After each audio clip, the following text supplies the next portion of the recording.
Hi, I'm Andrew Schultz, Community Manager of C2M Beta, and I am so excited to bring you our Spring 2024 Showcase video. You will hear pitches in this video from our 6 cohort companies: Smart Home Solutions, Missoula Work Sewing Ventures, Adaptive Firescapes, Rewild's Ranch, My Work Balance, and Fishbite App. Hope you enjoy, and reach out to c2mbeta.com if you have a great idea and don't know what to do with it. Let's get started. Hello, thank you for coming. My name is Nicole. I am the owner and founder of Adaptive Firescapes, a company that wants to make sure that you and your family do not die in a wildfire. So, wildfire is not the problem. Living in the wildlands is also not the problem. The real problem is urban conflagration. Anyone want to take a stab at what that is? Well, it turns out our houses are all really flammable, like a lot, more than we thought. We have inadvertently built our communities to be our crematoriums, and that is not an exaggeration, I wish it was. Some definitions, super quick. This is one of my favorite go-to memes because in the world of wildfire, everything's a mess. Wildfire, or wildland fire, is a fire that burns through shrubs, grasses, forests, etc. Urban conflagration is something that burns through homes, businesses, communities. Defensible space, everybody's favorite D word, is that magical distance that is 30 to 100 feet from one's property that will protect the home from ignition via radiation or combustion, leaving anyone who lives in the suburbs or in town or in high density neighborhoods at super high risk. So are we all goners and just have to accept the fact that we're all going to be barbecue on CNN at some point? Absolutely not. You harden your home. You make it resistant to ignition from falling embers, which in an extreme fire event, those embers can be anything from the size of a burning leaf to something the size of a sapling, like an entire baby tree, like yay tall baby tree. This would be considered a firebrand. And in a high wind, high fire event, that could fall on your roof.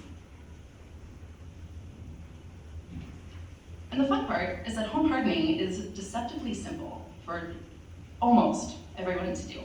95% of the time, you can harden your home in the time and money it takes you to do just simple, basic spring cleaning activities, like clean your roof and your gutters, and pull your weeds, and move the firewood off your deck. Also, repair any siding that's getting old, maybe fading, falling, just melting from general sun exposure, and install 8-inch ember-resistant mesh beds. It doesn't have to be super fancy, just 8-inch mesh that you can get at Home Depot. And cover any vents or soffit openings and below any decking that might allow for accumulation of dust bunnies or other flammable debris. I just told you guys how to save your house in 2 sentences. So that was like $500 worth of stuff for free. It really is this simple. Unless your home is actually like a complete wood shingle or roof siding, you can make it resistant to fire in as little or as much money as you want, and time. So as you can see here, this rural house that like supposedly should be safe and is like safe from wildfire has no defensible space, but it didn't burn, and it has green trees. This person, high density neighborhood, no defensible space. They still have their lawn chairs. Oh yeah, this guy too, also rural homeowner, no defensible space, which is the magic term that your fire department or anyone else would have you believe. They have trees like 6 feet from their house, no problem, they didn't burn. This looks like it could be anywhere USA. How many of you guys live within like touching distance of your neighbors? Anyone on the north side? All you need is to make sure that your house will not burn. And everything else can burn around you. And depending on where you live, it actually should, for ecological reasons. Oh, well, that's awkward. Fire retardant doesn't work. It's just red dyed salt.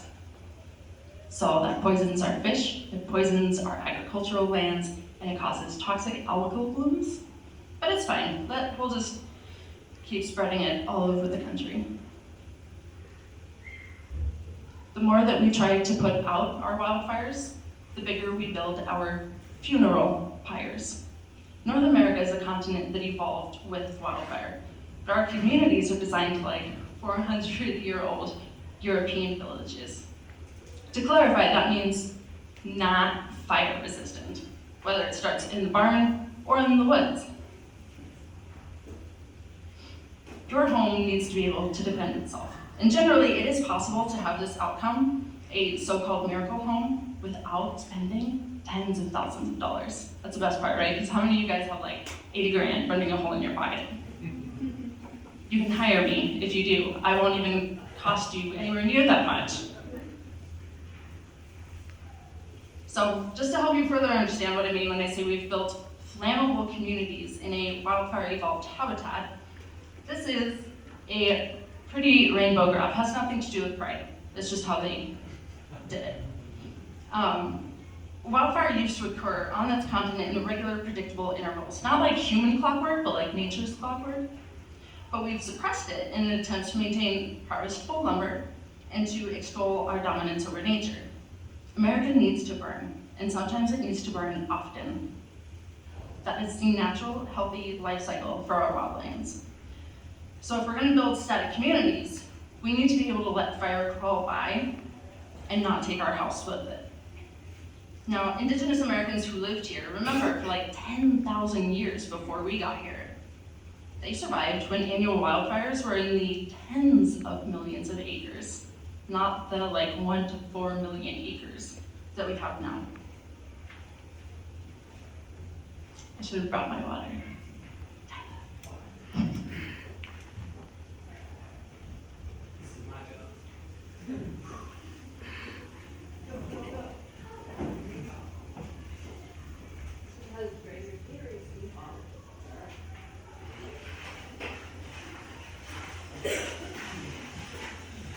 So, if the Indigenous Americans who lived here for 10,000 plus years didn't have fire engines and water pumps and they survived just fine, what's our excuse? So what do? We rallied the troops! Until about March of this year, the official numbers reported that only about 30 million Americans were at high risk of wildfire. Well, that's the population of California, and as you guys know, it's not just California that burns, but like the rest of us do. So we were all just left out until about March of this year.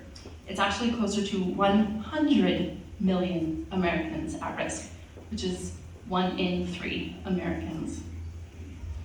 So that being said, there's really not much that you could still be like happy about if 2 or 3 homes and an entire community survive. I mean, I don't know about you guys, but I don't really want like a dash of PTSD in my coffee when I get home, or like I'm off to work looking at the ashen graveyard of my neighbors' houses. So we need to organize ourselves, and I can help. Big Bad Daddy Uncle Sam is not coming to save us. But I will. Let's make subdivision preparedness plans. We'll address community fuel loads and landscaping, home hardening, evacuation of people, pets, and livestock, and so much more. And it'll all be tailored to you and your neighbor's immediate needs.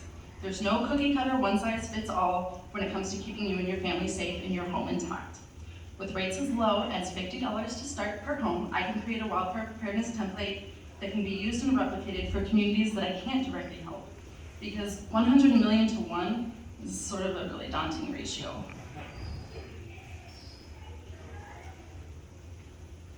But by training other professionals and creating a basic template, I can reach more people and have the impact I want without actually working myself to death. Because we can't afford to just do it one house at a time. I did it before as an employee in both Montana and Colorado, and as a business owner just last year. It's not effective and it's not enough. The NFPA FireWise community designation was supposed to be the program that was going to save us. That operated on the neighborhood level. But it's been in existence for 30 years, and how many of you even know what that is? One.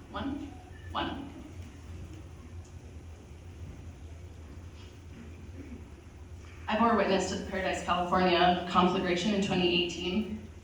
I was horrified and angry, and what they say about hell hath no fury like a woman scorned. I watched my fellow Americans die on our soil, and there was nothing anyone seemed to care about it at the federal level. So I'm largely self-taught in all things ecology and climate, but my mentor, Dr. Cohen, is the man who founded the entire home ignition zone model of wildfire urban safety. He taught me everything I know about ignition-resistant structures, the only IRS you want in your business, and he lives here in Missoula, and he is my sounding board for all crazy wildfire thoughts. And then I have my partner and foreman, Tyler Kuntz, whose background and experience is the perfect complement. I'm good at killing plants and protecting homes, and he's great at keeping plants alive and helping your landscape flourish and protecting infrastructure. It's a match made in wildfire heaven. I'm certified in Dr. Cohen's Assessing Structure Ignition Potential course, the NFPA's version of it, the Certified Wildfire Mitigation Specialist, and the Coalitions and Collaboratives Wildfire Mitigation Best Practice course. It's a lot of words that all say the same thing. And I'm a certified sawyer. And they're all great, but they leave a lot to be desired. We need more as individuals. So I'm trying to fill that gap. All those courses recruit fire people, and it's fire people talking to fire people about fire. It's a very narrow window. So if we want solutions, we have to bring more people into the fold. It can't be just fire people trying to solve fire. But don't we already have community wildfire protection plans? Don't those help us? Your community wildfire protection plan identifies the local risk of wildfire. It's a forest book report written by disaster and emergency response entities. Not a single person in disaster prevention or mitigation. They're extremely limited in scope and utility. And at the end of the day, we don't need tons of infographics and charts and AI and satellites and tankers and engines and militarized response. All we need to do is just make sure that our house doesn't burn, that our house isn't going to breathe in embers through the venting and the ductwork, that we understand our local landscape and our wildland fire cycles.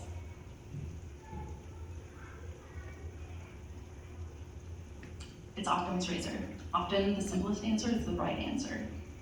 Australia took the lead on fire-prepared neighborhoods over a decade ago, and while they're occasionally featured on the news for like burned over wildlife, their structural loss is negligible compared to ours.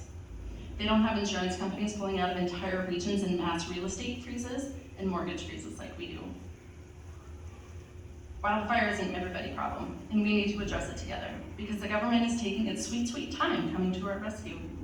And I don't know about you, but I don't have 2 more decades to just sit while they figure it out. I want protection and peace of mind now. So if you can see your neighbors, or if you can literally reach out and touch them like you can on the north side, contact me today so that we can start writing your neighborhood preparedness plans. An ounce of prevention is worth your home.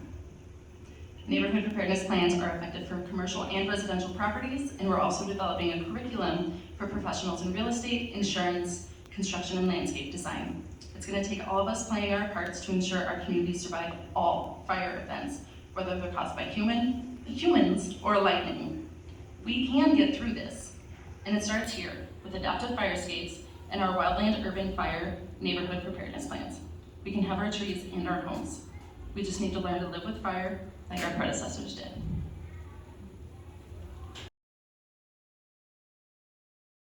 My name is Sherry, and I have designed a burnout prevention mobile app for health and human service organizations, like hospitals, nonprofits, schools.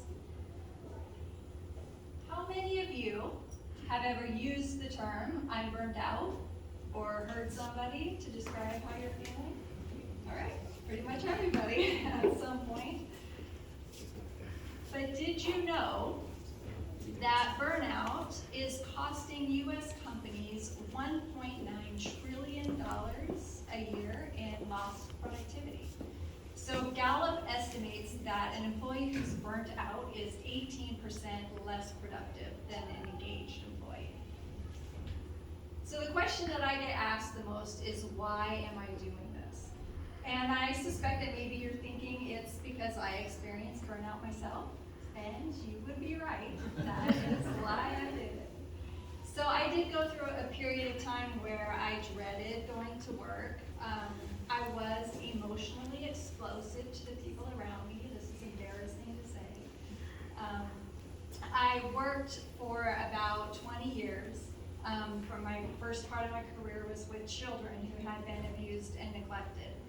And so there was a point in time I was in my office and I was listening to the sound of children playing outside, and I wasn't enjoying it. I was actually cringing. I mean, come on, who does not like the sound of children playing, right? So in my case, it was somebody who was burnt out. At the time, I remember sort of thinking like, God, am I ruined? And will I ever have the capacity to care? So I'm happy to say that I made it back. So after a few years and my amazing partner Jackson, I have the capacity again to care. But it didn't come without some pretty tough lessons. So I had to learn to be way better at setting boundaries to take care of myself. I had to be way more willing to admit my mistakes and learn from my failures. I had to be way more open and vulnerable than I was comfortable with. And I had to have some really difficult conversations. I was a supervisor at the time, and so naturally I wanted to share this information with the people that I supervise, and that's how I developed the balanced curriculum. There's 3 pieces to that curriculum, and it focuses on the resilience skills of the individual, the psychological safety skills of the work culture, and then a framework for how the two can come together to make meaningful change to the conditions that are causing that burnout. So today, what I want to do is prevent the experience that I had with the 64 million people who are currently in the health and human services industry. So doctors, nurses, teachers, therapists, social workers, first responders, all of those people.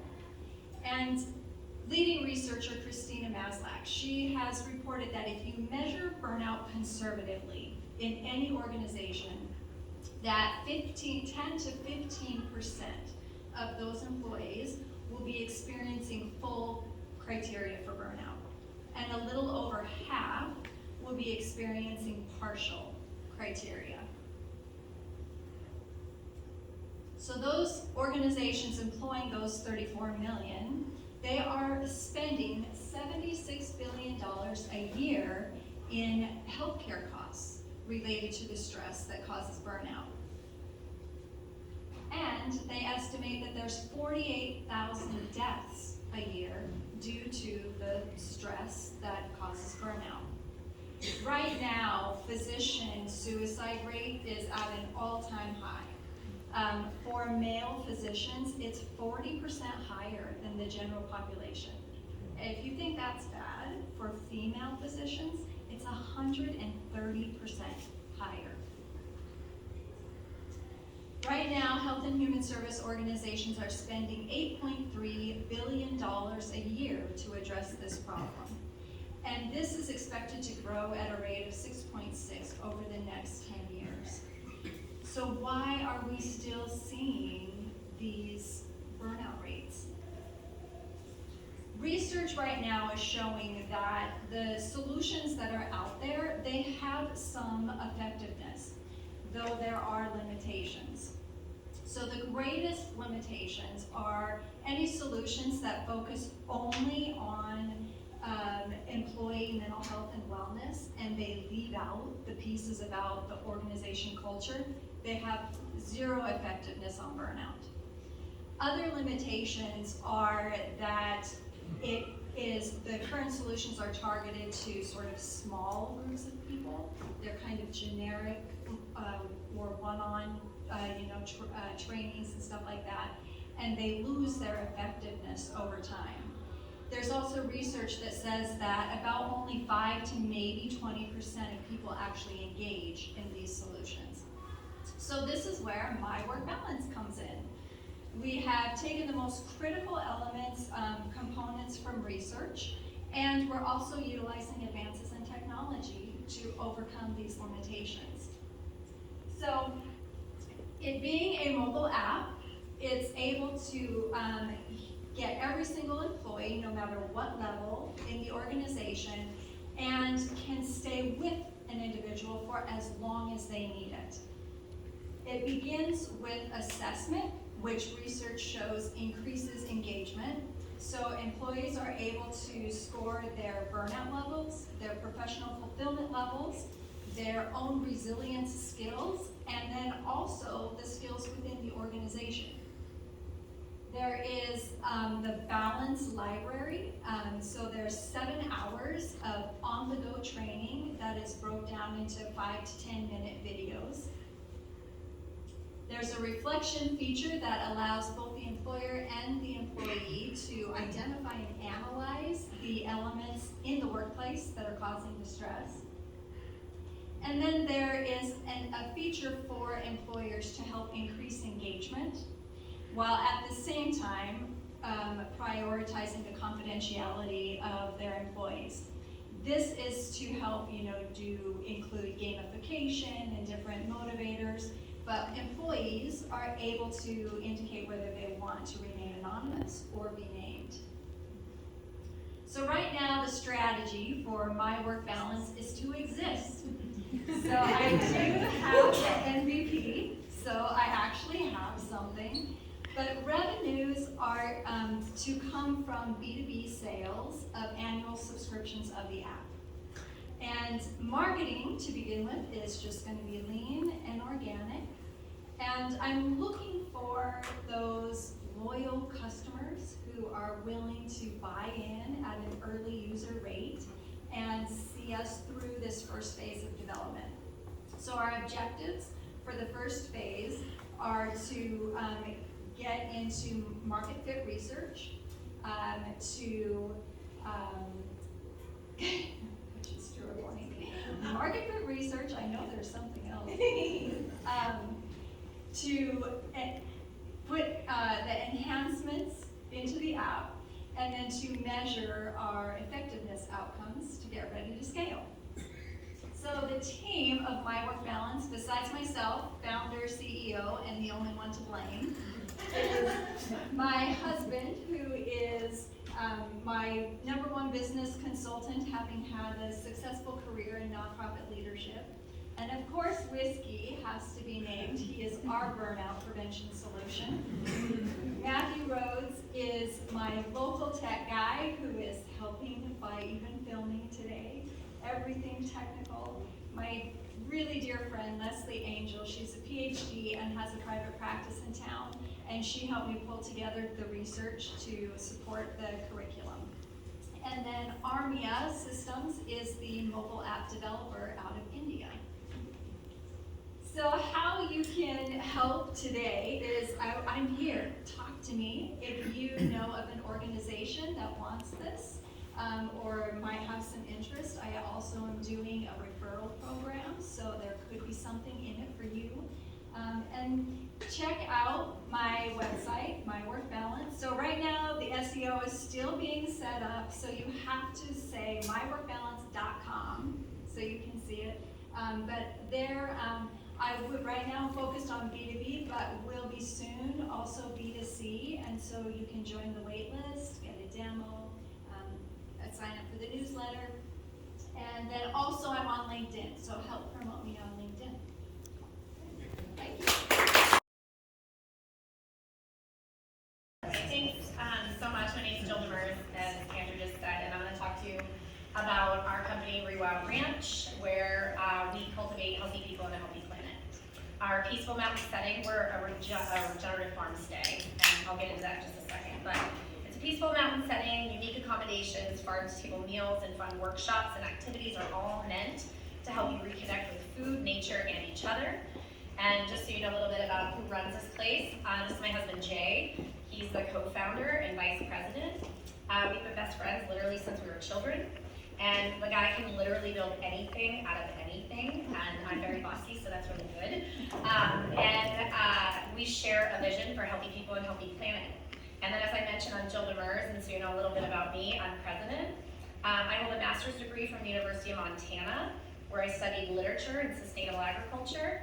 I'm a former professor, and I currently have a private practice as a nutrition therapy practitioner, and I'm a regenerative farmer, so I wear lots of hats, literally and figuratively. And I teach people how to use food to create lasting health.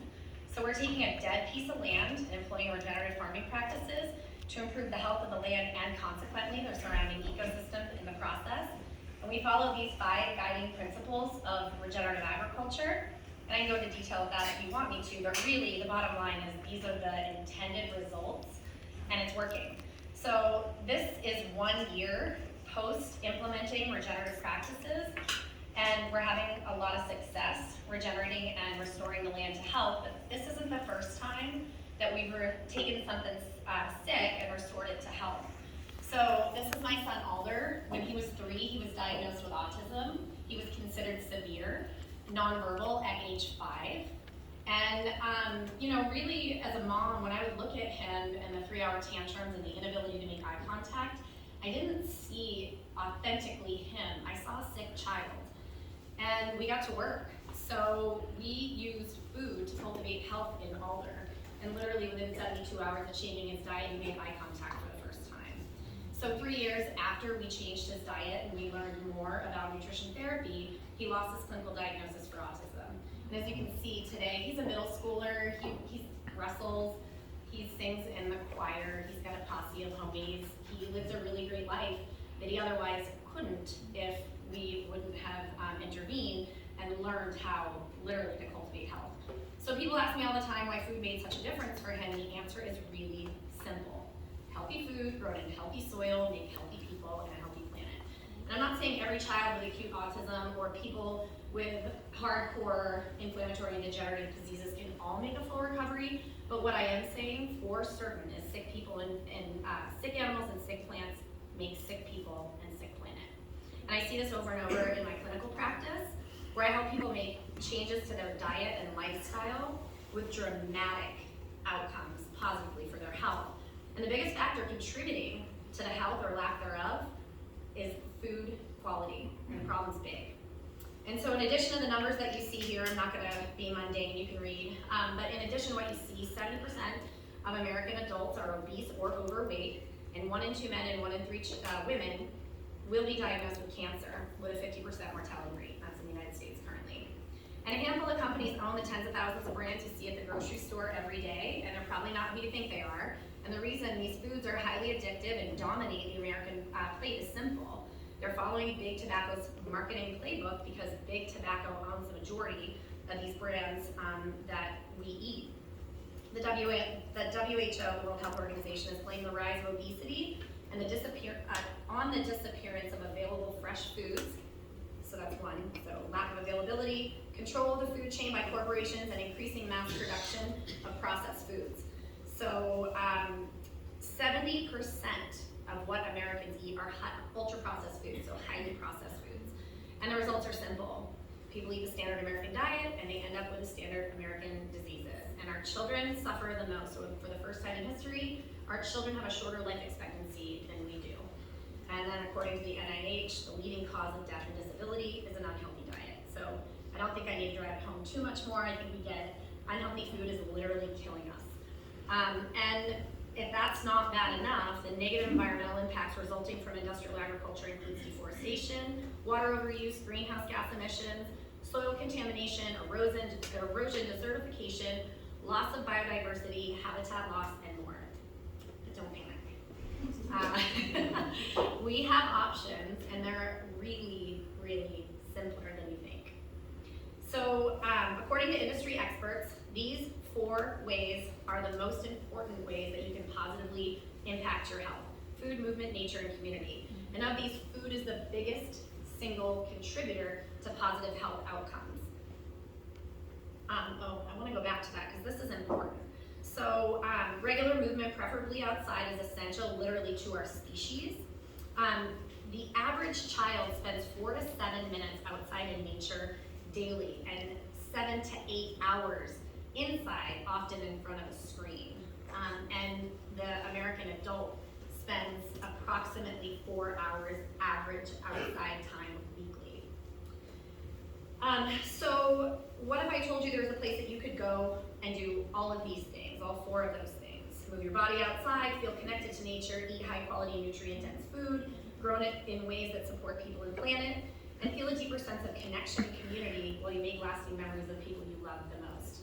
And what if I also told you when you went there, you were improving your health and the health of the planet at the same time?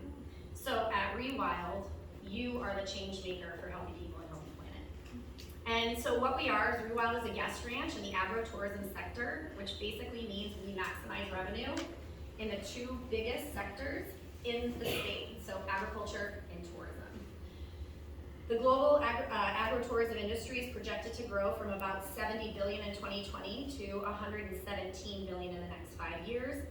Montana alone has seen nearly a 45% increase in the ecotourism industry since 2019, and we intend to capture this trend and create a profitable business while also prioritizing healthy people and healthy planet. For whatever reason, Andrew, I can't scroll down on see?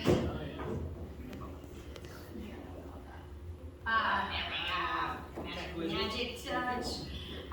Okay, so thank you.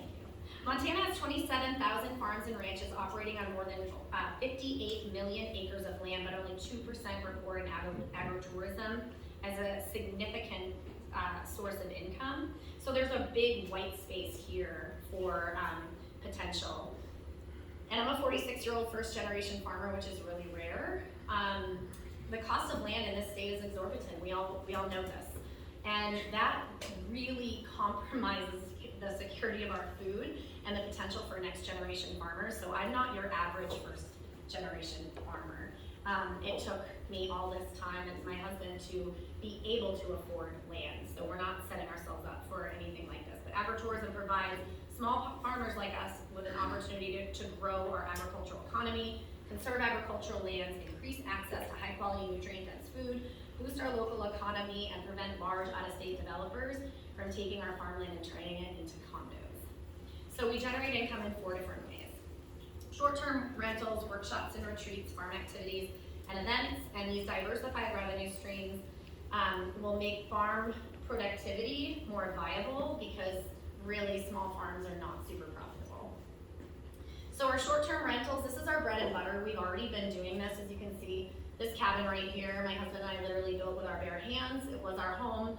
And last year we generated $68,000 in gross revenue and short-term rental income in that single unit. Just so you understand this market, the US glamping market is forecast to grow from like 560 million to reach 1.3 billion in the next 6 years with a constituted growth rate of 15%. So that's our compound growth rate. That's pretty significant. Our target market here includes millennials and households with over 100,000. The majority of them are willing to drive more than 100 miles to get to their destination. And I was really shocked to find that the majority of the people come from the south who come out west, and the ideal areas are obviously Montana, but Colorado, Wyoming, and so forth, the Rocky Mountain West. I want to go back to this just real quick. We also are, so we're about to set up 2 22-foot glamping teepees. We just did finish excavation last week, so we will have these up here and ready to roll in the next 2 weeks for the second half of rental season. And our projected income for this season alone is around $30,000. A big competitor we have in this area is Odie Farms in Bozeman, and they charge right around $400 a night for smaller teepees and more rustic bathroom accommodations, where we intend to keep our market under the $300 mark to make it more accessible. And we also have a handicap accessible teepee and bathroom because we really feel like it's important that everybody has access to something like this while we also maintain profitability. So we're realistic about that. Okay, workshops and retreats. The global wellness tourism sector dominates enormous market share in the travel industry at over 800 billion with an expected compounded annual growth rate of over 12%. And it's literally driven by all of the things I talked about before. Like, we're really sick and tired of being sick and tired, and we're driven by experiences, not stuff. So our workshops and retreats intend to capture that sentiment. We'll offer half full and multi-day workshops and retreats, such as farm-to-table cooking classes, permaculture and regenerative agricultural workshops. And then we also, I'm in the process of collaborating with local practitioners and making other partnerships that are complementary and value shared in terms of like sound bath, yoga therapy, and things of that nature. Interestingly, a lot of those people live within a mile, the practitioners who run that, of our farm. And there's another farm down the road that we'll work in collaboration with in terms of their flowers. So we have pick your own and things like that, that are complementary, not competitive. And our target market in the workshop space is more centered on local Missoulians, whereas retreats and so forth are more out-of-towners. So I've been in contact.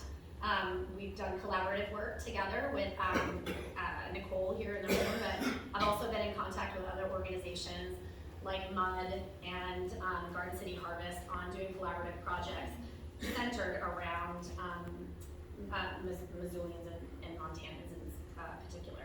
So the on-farm activities, this is going to be various games and kind of what you could call wow factors that we have on site that differentiate us from other glamping facilities. So like Life Size Connect 4, I think that's pretty cool. Spike ball,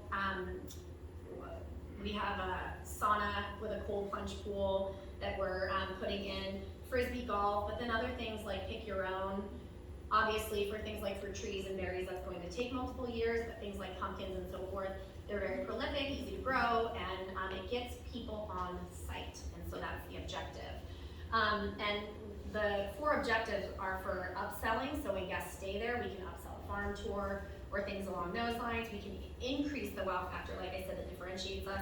We create off-season revenue, that's why sauna with cold plunge. And creating partnerships is really important to us in growing culture and community, so that's the idea of these activities. And then events include corporate retreats and meetings, weddings, fundraisers, live music, and small festivals. So I have a meeting next week with a potential small festival. I've explored the wedding scene. I'm not super fired up. We are not essentially a wedding venue, but I'm also realistic about what kind of income that generates. We have 3 other wedding venues within close proximity of our farm, and they span from around $10,000 to $75,000 per event. We'll probably fall on the lower end of that, but we can capture about $15,000 in a single event, which makes sense for us to pay off the farm mortgage and reinvest capital without having to seek outside investors. So this is our team. They're all very hardworking. Those are our livestock doggies, Betty and Dexter. That's our pet dog. He doesn't do anything except sit. His name is Timber. And then these are our goats. We started with 3, now we have 7. That happens. We don't weather them. So Roan, Finley, Fergus, Chip, Ringo, Bertha, Jerry, and who am I forgetting?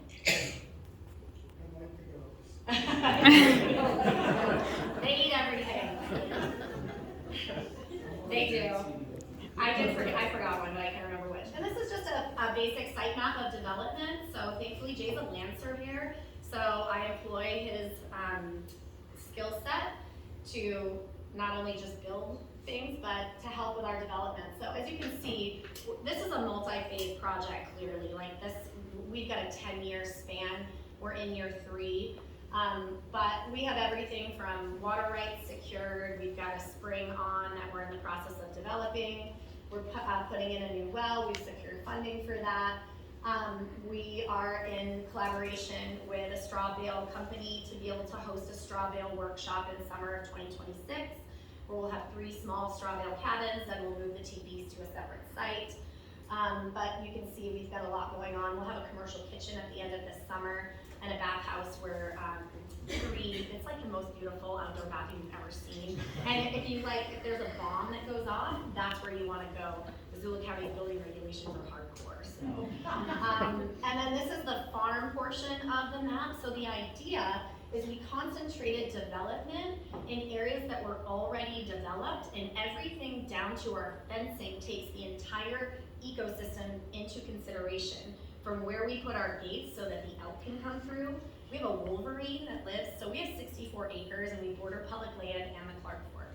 So we have a wolverine that lives on our property, a bear den, obviously cougar, we've got an elk herd, and then all the other Montana specials, bears, and so forth. So the idea is, as we restore the farm and the land and bring people, we'll really send the surrounding habitat. So this isn't just about the people, it's also about restoring the habitat for everybody who lives there.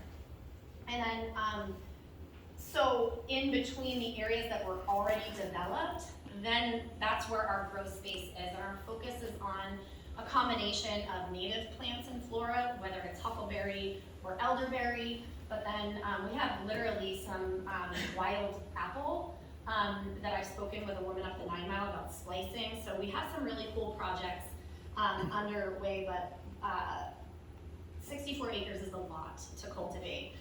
We also have an adjunct nonprofit, and that is who will run farm operations. So basically, we're going to be up and operative within the next 2 weeks. Come by, we're there all the time. Benny and Dexter will say hello to you. Our goats will maybe get out of our fence. We don't know, it hasn't been awesome. But if you want updates, including we do an annual pig roast, we open it to the community. That always happens over Labor Day weekend, but if you want updates or to see what we have going on, this is where you can connect. But I want to say thanks to all the cohort members, where we were just like a brain dump for the last 12 weeks, and Andrew for facilitating that, and really for all of you for coming. This is pretty awesome, and thanks for letting me share Rewild, so come out and see us. Thank you. So hi, I'm Naomi. My role in my business is a little bit different than a lot of the folks around here, but I've been a part of Missoula Works since Sewing Ventures was just a dream. All right, Missoula Works is a social venture that's part of Missoula Interfaith Collaborative, or MIC. I'll shorten it down the rest of the time. MIC is a group of 30 different faith groups, community organizations, businesses, and nonprofits working together to make Missoula a more fair, equitable, and just place for everyone by trying to give access to food, housing, and jobs. Missoula Works is the employment part of that. Missoula Works helps find work for people who face barriers to employment. And if we can't find them a job, we create one for them. In 2016, Missoula Works started off as just a staffing and recruiting agency with outside hiring partners. But a lot of the people coming to us weren't quite ready to just jump. Not yet. Weren't quite ready to just jump into the workforce and needed time to build up the skills that employers were looking for. So we needed something in-house to help people create and learn those skills people are looking for to be able to maintain that steady employment. So thus, the Get It Done crew was born. Get It Done crew does lawn, labor, landscape, basic labor jobs. But not everyone coming to us fit into that mold. Not everyone could just be handed a shovel and told to go dig a ditch. So we thought and we thought. A lot of ideas were tossed around, but then through the magic of Missoula, like we all know, and a guy who knew a guy, and had a heart for what we were doing, connections were made, and Missoula Works Sewing Ventures was born. I'm off for a little bit there. Oh, I can zoom down. There we go. All right. Hit present at the top there. All right. All right. Or you can just stand at the bottom to the left and all the way down the bottom. Oh, here we go. And you can go to left, left, right there. Here we go. Oh, wow. This is going to get big. Wasn't All right. plan team. All right. Oh, Yay. All right. So yeah, a lot of ideas were tossed around, like I said, through the magic of Missoula. So Missoula Works Sewing Ventures is a cut and sew textile manufacturing enterprise.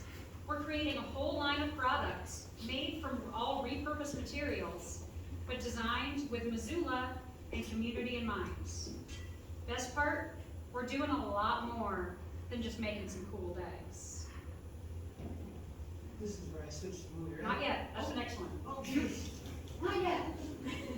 I clicked this again. I like to make people's life difficult. It's just kind of what I do.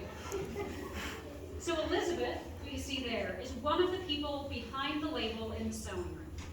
Elizabeth initially came to us looking for housing assistance through the Housing Advocate Network.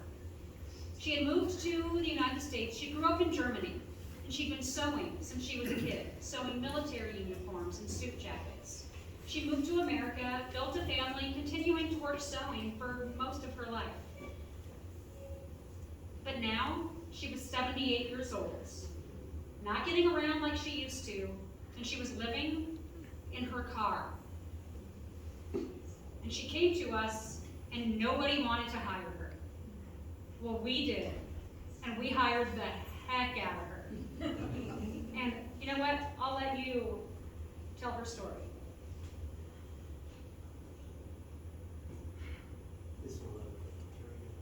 This is the first time in my life that I have had a job where I'm respected, I'm treated with kindness. The people here are so helpful, and I am so happy to be working with young people and creative people. We get to put our own ideas into things and find ways to make it better. And I'm just so happy that I get to do that at my age. And that the filmmaker is in the room, so everyone, Julian's in the room, who made this awesome film.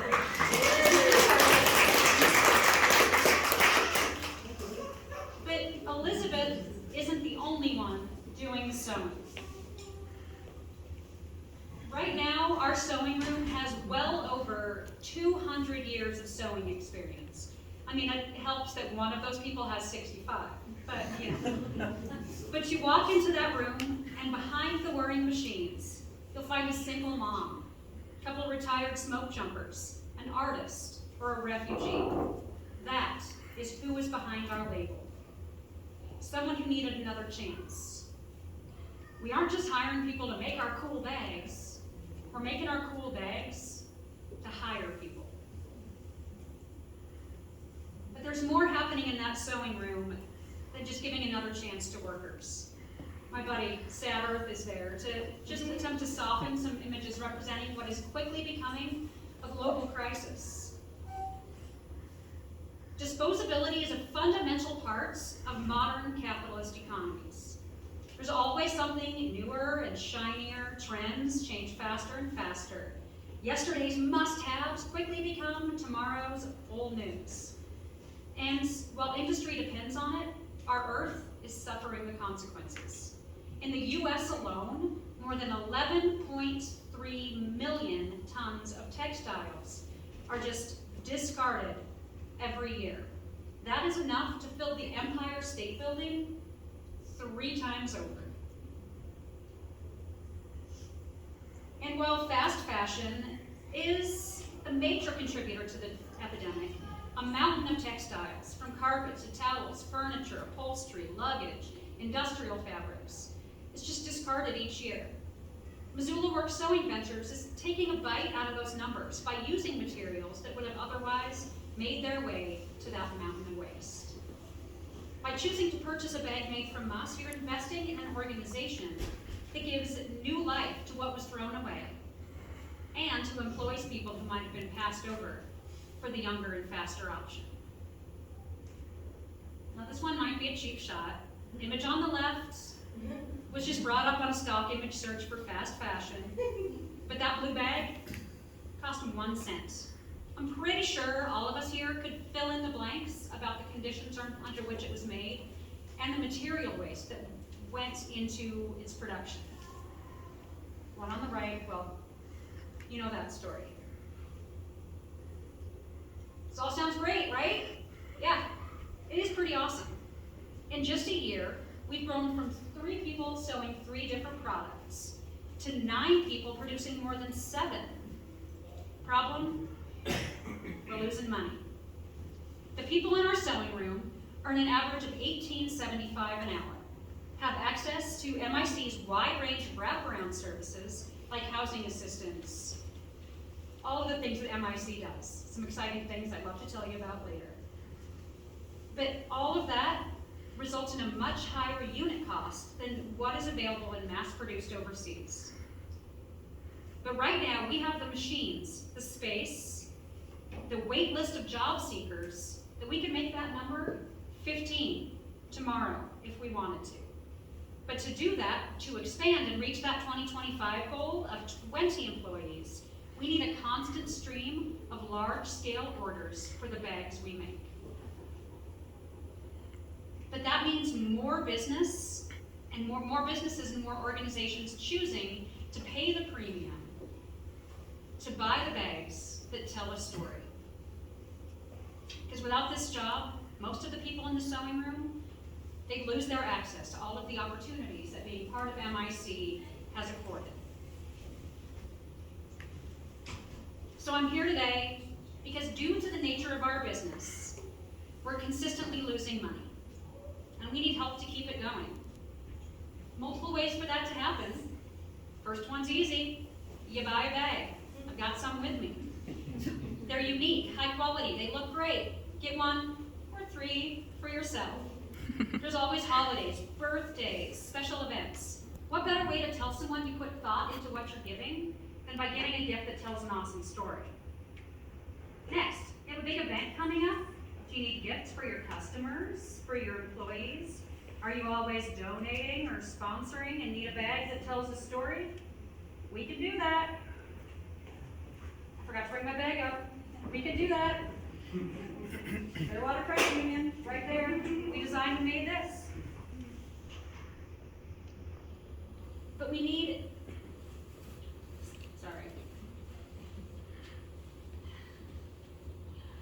But we need the constant stream of that. Because we need that to grow. Because we can't without the constant stream. And given our mission-based business model, right now we're losing more than $10,000 a month in operating expenses. And our continuing work relies on outside funding and donations. For every dollar invested in a social enterprise, there's a $2.23 social return on investments. Our employees have been able to use their jobs to get themselves out of poverty. And our goal is to ensure that keeps happening. So the question is, whose label do you want to put your name behind? These companies made that choice, and we're grateful to have them as partners and businesses for impact in our efforts to help house, feed, and employ the people of Missoula. And lastly, I'll leave you with some words from the brilliant modern philosopher, Theodore Geisel. Unless someone like you cares a whole awful lot, nothing is going to get better. It's not.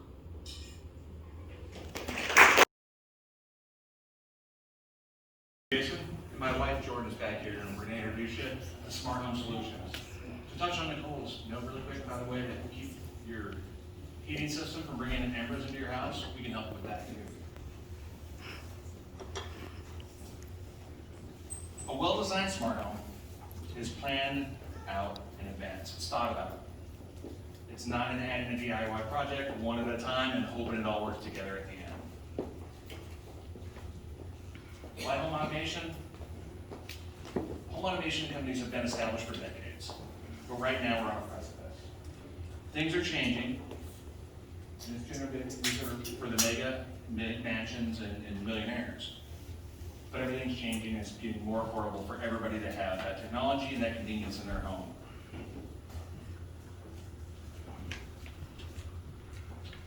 Home networks have become increasingly chaotic and unreliable. Without technical training, it's left on the homeowner to figure it all out. Problems include compatibility issues and security vulnerabilities. How many people here, by a show of hands, have had the joy of calling a tech support phone number? We all love that? Probably not. With a well-designed system, you have tech support operating behind the scenes without you even thinking about it most of the time. Let's take a minute to imagine that you've just arrived home, your outdoor lights are turned on, lighting a path to your house. That's always fun in Montana, because how do you do that? Sometimes the sun sets at 4:30, sometimes it sets at 10:30. You can do that with automation. Sorry, my wife wrote this, and she's a wonderful writer, but I put it in a font that's too small for me to read. You'll unlock your doors with a keypad, never having to carry your keys with you again. Your home lights turn on, inviting you into the house. You're not walking into a dark home. By the way, these are all the things that she loves the most about our house. Your home knows your schedule, knows your routine, and knows your home, so now it's adjusted the temperature. Unless it's a wildland fire, then it's turned off the heating and circulation system. But all these things are possible with automation and a whole lot more. This is us. My wife Jordan, myself, and over here's the best photo I could get of my current technician, Lewis, as he was installing on a customer's home. He's not thrilled with this. Some of our work that we've recently done, everything is custom, everything is almost a one-off situation. We never cookie cutter anything. There is a home here, she was very particular. She did not want anything black on the front of her house. So it's customized.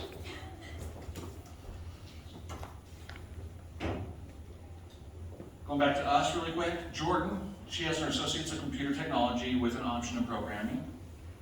She's a certified programmer in home automation systems like RTI and URC. And after almost 7 years in the IT industry, she's always excited for the next challenge. I always give her a new one too. I'm the AV junkie. I played with car audio, stereos, TVs my entire life. I worked for companies like Good Vibrations, Barrett Audio out of Helena, and Automated Living here in Missoula. I am certified in RTI, Lutron, RAW3, Euro, Ring, Qualsys, Alarm.com, and by the end of the month, knock on wood, I'll be certified with my PCNA for network administration. Lewis also has certifications of his own. Currently, his highest level of certification is in QSIS, which is for really high-end arenas and yachts.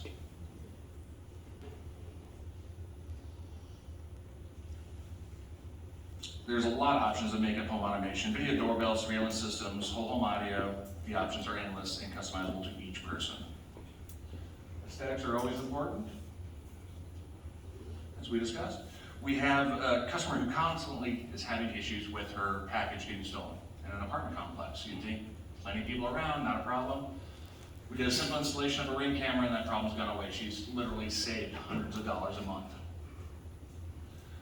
Several other customers recently hanging around their house. It's that time of the year. Everything's kind of getting weird in Missoula a little bit, in the good ways and the bad. But just by having something up, it deters a lot of crime. And we're finding that security systems have gone down significantly in use. The number one crime committed in Missoula is property theft or damage. It's also the most preventable.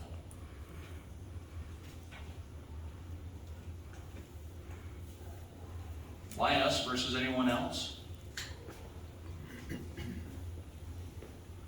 We're offering that customized solution. We take into consideration a budget. It is not a one-size-fits-all product. And that's what really makes us unique, in that we always deal with every little challenge differently. And that's us.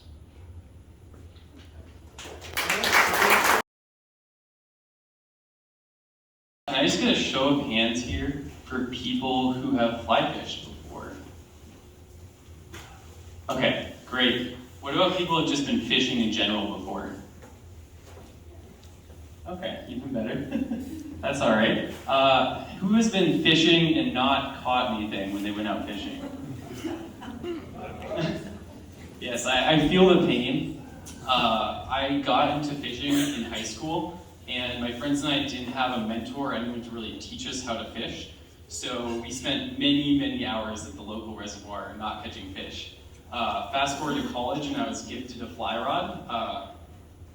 And I was out in Oregon for a family reunion on the Metolius River, which is absolutely spectacular. Also turns out it's extremely difficult to fish there. It's clear spring water, so the trout can see your fly presentation very well. So needless to say, I was out there for 3 days and I caught one fish, but that singular fish was just so impactful. And I'm still fly fishing, crazily enough. So maybe slightly a masochist, but yeah, I absolutely love it. And this kind of got me thinking, it's such a difficult learning curve to learn how to fish and fly fish. There has to be some way that this information can be more readily available. Kind of fast forwarding now to where I'm at in my life. As I said, I'm very fishy. I absolutely love to fish. I work full-time as a software engineer. Also on the side of my full-time job, I ended up actually patenting a product that's a fishing nipper that I can talk about later. And then my co-founder, Benjamin here, he's also a software engineer. His last company, they released a video player product that's the third-party video player for most news websites. So his software is used by millions of people. And Benjamin's actually a good friend of mine in Bozeman, and he's been learning how to fly fish. So this kind of brought back the pain of learning to fish and learning to fly fish. Yeah, fishing is difficult, and it's really not fun when you don't catch anything. Obviously, it's beautiful and spectacular to fish here in Montana, but the goal is to go out and catch fish. It's incredibly fun when you do. But it's also really difficult to get information on technique and where to fish and what to catch. And that's where, so how do we get more fish? And that's where FishBite comes in. So FishBite is a source of truth for fishing information. We give you information on where you can fish, where you can catch, and other useful metadata. And so we actually are just launching our Montana-based MVP right now. So you can follow the QR code on this poster, which will be on the side, or go to fishbite.app and check it out. Essentially, we have a mapping feature where you can look at different water bodies and click in and see those species, and then click into full detailed pages about that. We also are planning to add a learning section very soon, the next week or two here. And then in the middle of July, we'll be adding our paid features, which will have fly suggestions and really other super helpful information to help you go to the Clark Fork or the Blackfoot or the Gallatin and catch fish. We also are hoping to have a mobile app by the end of this summer. So, who is this for? Initially, I had the idea because I was the pain point. This was a huge problem that I was running into. And so we're hoping to help a lot of people who are new to fly fishing and really haven't had the chance to get that information from a mentor, a parent, whoever, new to the sport, looking to learn, want a place to do so. This is also for people who maybe don't know the area they're going to fish. So there was actually over 1 million people last year that traveled to the state of Montana, and as part of that travel, ended up fishing, over 1 million people. So there's a huge customer base just in that alone. So many people come to this state and they want to fish because it's the mecca. I mean, a river runs through it, as Andrew said. It's the place to be, but they might not have that information and need to either pay for a guide or rely on a fly shop, which both are great options, and we're not trying to replace that whatsoever, but there is a huge gap here for the rest of those people who aren't so fortunate to afford a guide, per se.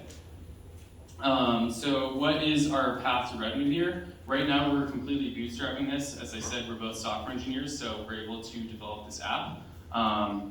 And then we're planning to launch those paid features in the middle of July here. And we right now have the free part of the freemium available, as I said, on fishbite.app, our website. So yeah, go ahead and check us out and sign up for FishBite now. Thanks so much.